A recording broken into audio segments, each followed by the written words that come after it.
Hi everyone, welcome to the part 2 of data visualization. Let's see the agenda of today's lecture. We will learn about bar charts, and we will do this work by reading some theory and doing some practical work. So let's move forward. What is actually a bar chart? Perhaps the most popular type of data visualization is the bar graph. Qualitative data is shown visually in a bar graph. They are typically employed for plotting continuous and categorical variables. They are used to show numerical values on the y-axis and the several categories on the x-axis. The frequency of a value is the number of times it occurs in the data. Each category is represented by a bar. The frequency of values from that category in the data is shown by the height of the bar. Horizontal and vertical bar plots are the two forms of bar graphs which show data points as horizontal or vertical bars of specific lengths proportionate to the value of the data item. So you might be wondering when to use a bar chart. So here's the answer. When you want to conduct a research in which the various data categories in the dataset are compared, or when you want to examine how a variable has changed over the course of several months or years. Now, the question is that how you can make a bar plot. A bar chart can be made in two of the ways. Let's look at them. The first one is to create a bar chart using the bar plot function. The next one is to create a bar chart by using ggplot2 package. Let's see the syntax for the first way. First of all, you just use the bar plot keyword, then pass the data frame and some parameters. Let's implement this in our studio.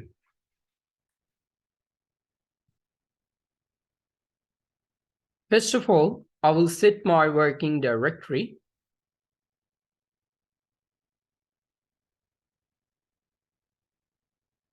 Data size D, data size R.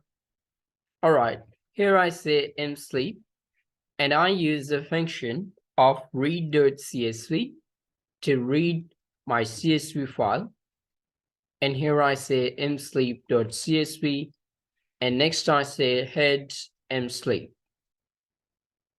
All right, so this is the head of your data set right here. Now, first of all, I will use the bar plot function, and here I pass my data frame msleep, and I say that make a bar plot for body weight, and here I use the parameter of main equals to, and the title for my bar plot should be bar plot for body weight. And next I will use a parameter of xlab equals to, and I say body weight. And I use one more parameter, whole equals to spread. Let's run it. So you can see your bar plot for each of the body weight right here. You can also do the same thing for other variables such as sleep, REM. So here's your bar plot for each of the value. Since you know that there are almost 83 observations in your dataset, so these are all of the bar plots for each of the sleep REM. Now here I will use bar plot function once again, and this time I will be saying that take the msleep data frame variable of body weight on y-axis, and I will use a parameter names.arg equals to, which is going to give the name on x-axis, and I will say take the name of war and show me the body weight according to the wars. Now let's run it. Here you can see the body weight according to each of the war. So you have seen the first method of creating a bar plot in our studio. Now let's move back to slides. The second method involves using ggplot2, a tool that is quite helpful for producing elegant bar graphics. The syntax for it is quite simple and as follows. You just use the geom bar keyword and make a bar plot. Or you can also use the geom column function. Now these two functions are the same. The difference is that geom bar was used in the previous version of ggplot2 package, and in the latest version, geom column is used. So let's see the important note. The bars act slightly different when x is a continuous or numeric variable. There is one bar at each actual x value. With the help of using factor, you may change a continuous variable into a discrete variable. Now let's do some practical work. I will load the library of ggplot2 from the tidyverse. All right. So first of all, I will create the ggplot2 function, and here I pass the data of msleep, and I say geom bar,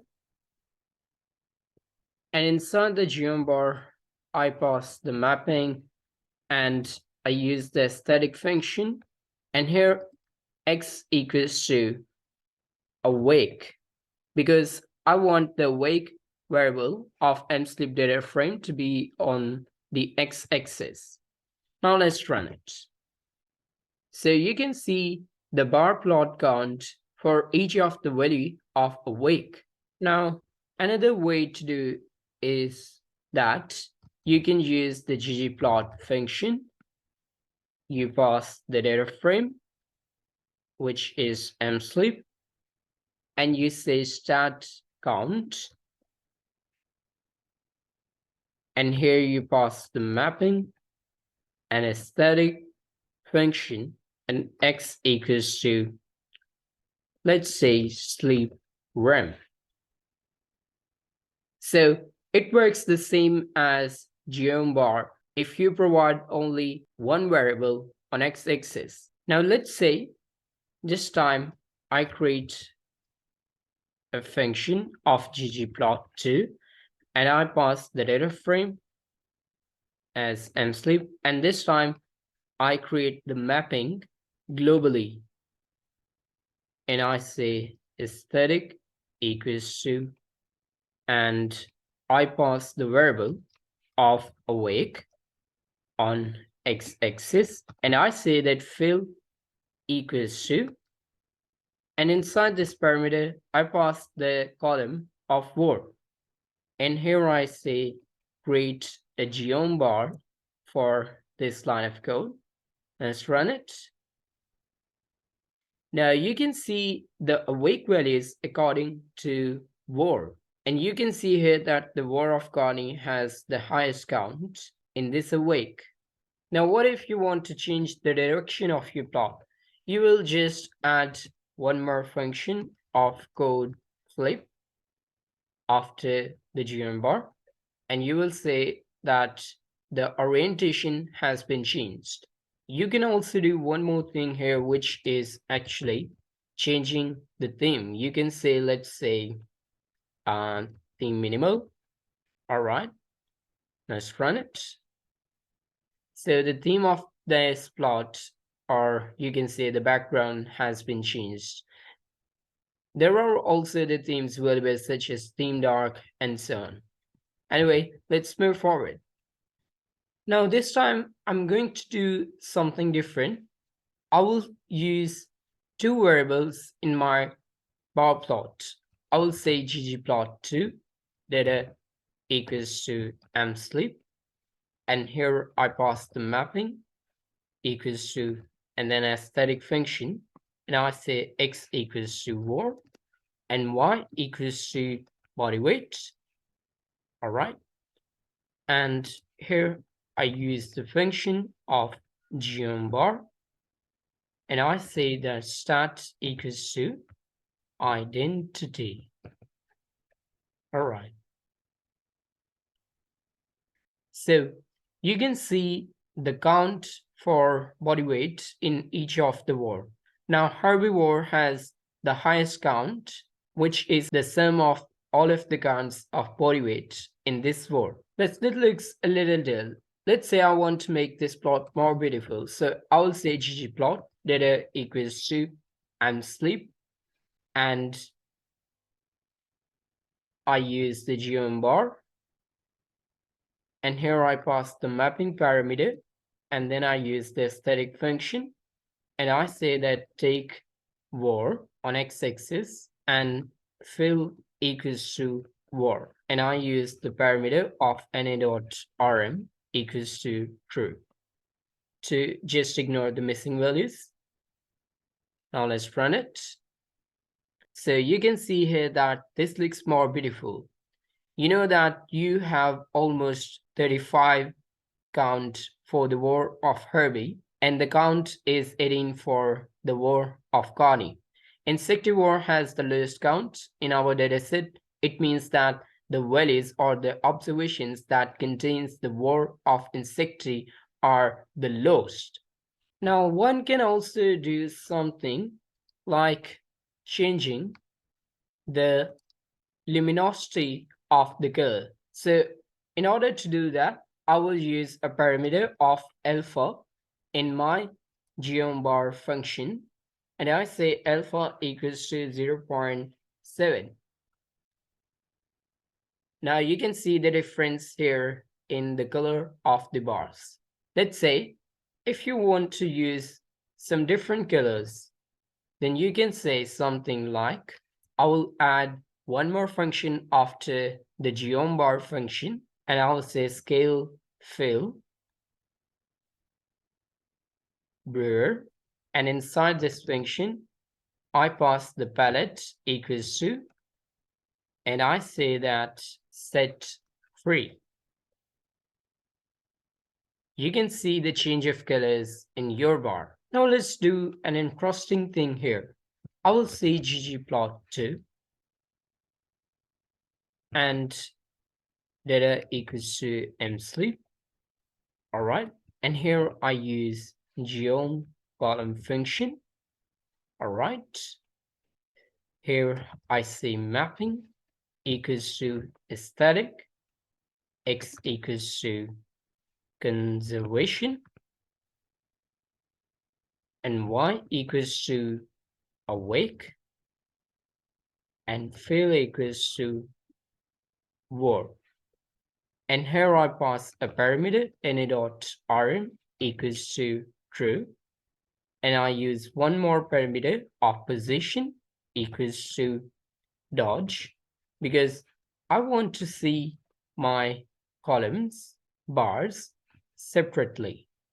Let's run it. You can see here that in the LC conservation, you have all of the 5 words: Carney, Herbie, Insecti, and so on. In the CD conservation, you have only carnivore and herbivore, and this is the awake values on the y-axis. Now you can also add labels to your plot by using the geomtext or ggtitle function. So today you have learned how to use a bar plot. Now let's move back to slides. Now I have designed some homework for you. This is the link of the dataset. All right. And here are some tasks. Do some exploratory data analysis, then use the bar plots, use count plots, and write down the insights you have found. Now good luck. See you next time.